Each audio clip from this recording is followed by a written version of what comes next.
E nesse início do mês das mulheres, vamos falar sobre um tema bastante polêmico e cheio de tabus. É preciso coragem da nossa sociedade para tratar do aborto e de suas consequências. A questão, como defendem os movimentos de mulheres, deve ser encarada no âmbito da saúde pública para tornar mais claros alguns pontos sobre esse assunto.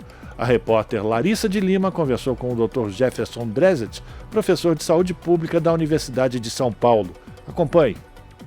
Em 1940, foi assinado o artigo 128 do Código Penal Brasileiro, tornando legal o aborto em casos de risco de vida para a gestante, gestação resultante de violência sexual e em casos de anencefalia, a ausência de cérebro do feto, o que impossibilitaria sua vida após o nascimento. Nos últimos anos, vemos alguns casos que representam retrocessos referentes a esses direitos, como profissionais se negarem a realizar o procedimento, manifestações de cunho religioso e moral em frente a hospitais da mulher, ataque a mulheres que buscam atendimento e até mesmo decisões judiciais que postergam a realização do aborto para torná-lo inviável. Para esclarecer sobre esse tema polêmico e que deve ser entendido no âmbito da saúde pública, conversamos com o Dr. Jefferson Drezet, professor de saúde pública da USP e ex-diretor do Núcleo de Violência Sexual e Abortamento Legal do Hospital Pérola Byton. Ele traça um panorama de onde se encontra o Brasil comparado a outros países quando o assunto é aborto legal. Pensando nas mulheres em idade reprodutiva, a gente pode dizer que hoje mais de 60% das mulheres no mundo vivem em países onde não há proibição do aborto, onde não há criminalização do aborto. Nós vamos ter aí em torno de 5% só 4, 5% das mulheres do mundo vivendo em países com proibição absoluta. E nós vamos ter algo em torno de 20% apenas das mulheres do mundo vivendo em países como o Brasil, países que não têm proibição absoluta, mas têm uma forte restrição em relação ao aborto. Como as leis brasileiras permitem apenas 3 situações para o interrompimento da gravidez, muitas mulheres acabam recorrendo ao aborto clandestino, motivo de alta taxa de mortalidade.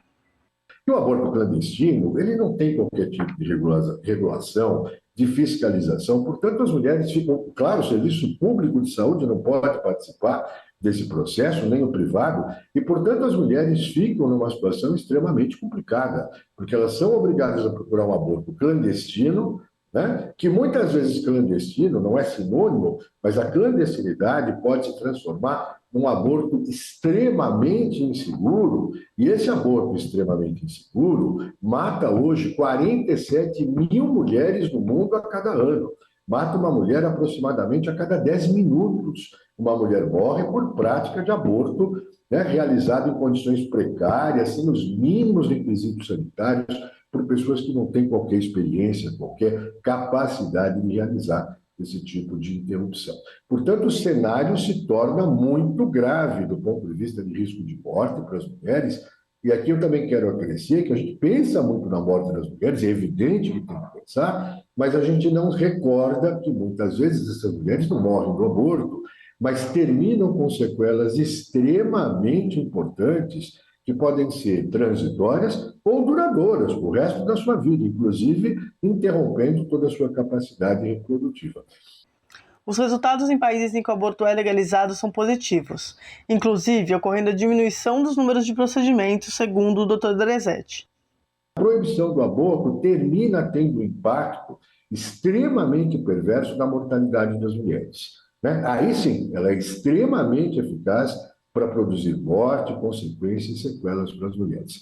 Os países desenvolvidos, já há décadas têm percebido essa situação, essa incapacidade da lei interagir ou intervir num fenômeno como esse, pararam de criminalizar o aborto e passaram a lidar com esse fenômeno de uma maneira diferente. E os resultados têm sido excelentes, porque as taxas de aborto nos países desenvolvidos têm caído enormemente. É importante ressaltar que em casos especificados na lei, não é necessário boletim de ocorrência ou perícia do IML. Isso não significa que as mulheres não sejam orientadas a buscar uma delegacia. O que a gente precisa compreender é que a gente não deve criar obstáculos que a lei não impõe para essas situações. Portanto, não cabe para os casos de risco de morte para a gestante e não cabe aos casos de anencefalia E não cabe, para os casos de gravidez decorrente de crime sexual, solicitar ao Poder Judiciário uma autorização. Essa autorização já está dada pelo Código Penal e pela decisão da DPF 54 pelo Supremo Tribunal Federal. Portanto, o primeiro equívoco que ainda é cometido no Brasil é o médico, o serviço de saúde, a médica, entender ou acreditar que para realizar um aborto previsto em lei, ela vai necessitar, o serviço de saúde vai necessitar uma autorização do Poder Judiciário. Essa autorização é absolutamente indispensável. Não preciso perguntar ao Poder Judiciário ou ao magistrado se eu posso fazer aquilo que a lei me diz que eu posso fazer. Tá? Então não cabe fazer esse tipo de pergunta.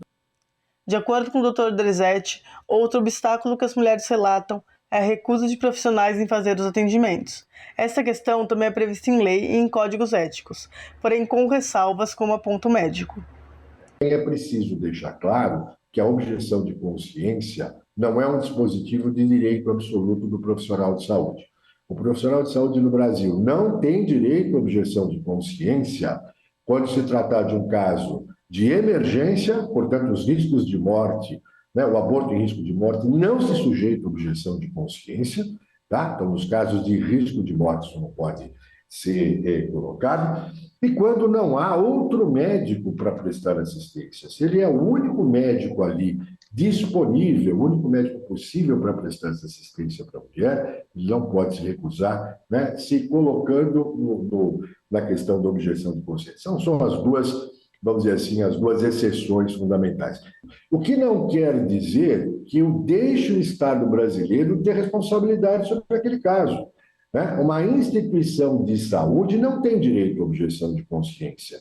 Um hospital não pode dizer que porque eu sou um hospital católico, uma santa casa, um hospital evangélico, enfim, um hospital não tem direito de pleitear objeção de consciência, porque objeção de consciência não é dada a paredes, a mesas e cadeiras, ela é dada a pessoas, e é dada a pessoas numa forma individual. Não existe uma objeção de consciência de um chefe de serviço ou de um professor de uma universidade a qual ele possa impor aos seus subordinados. Portanto, não existe esse tipo de situação. Ela é absolutamente bizarra e acontece no Brasil. Nós temos hospitais aqui em São Paulo que não permitem realizar laqueadura tubária porque é um hospital de religiosas, e todo mundo sabe aqui qual é esse hospital, e nada, absolutamente nada é feito para mudar uma situação como essa. O hospital escolhe, por motivos religiosos, não cumprir políticas públicas e cercear direitos das pessoas, como se pudesse misturar Estado e religião num país que escolheu ser um Estado laico.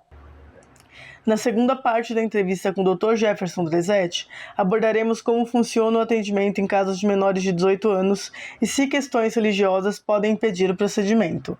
Larissa de Lima, para a Rádio Brasil Atual e a TVT. Esta é a Rádio Brasil Atual.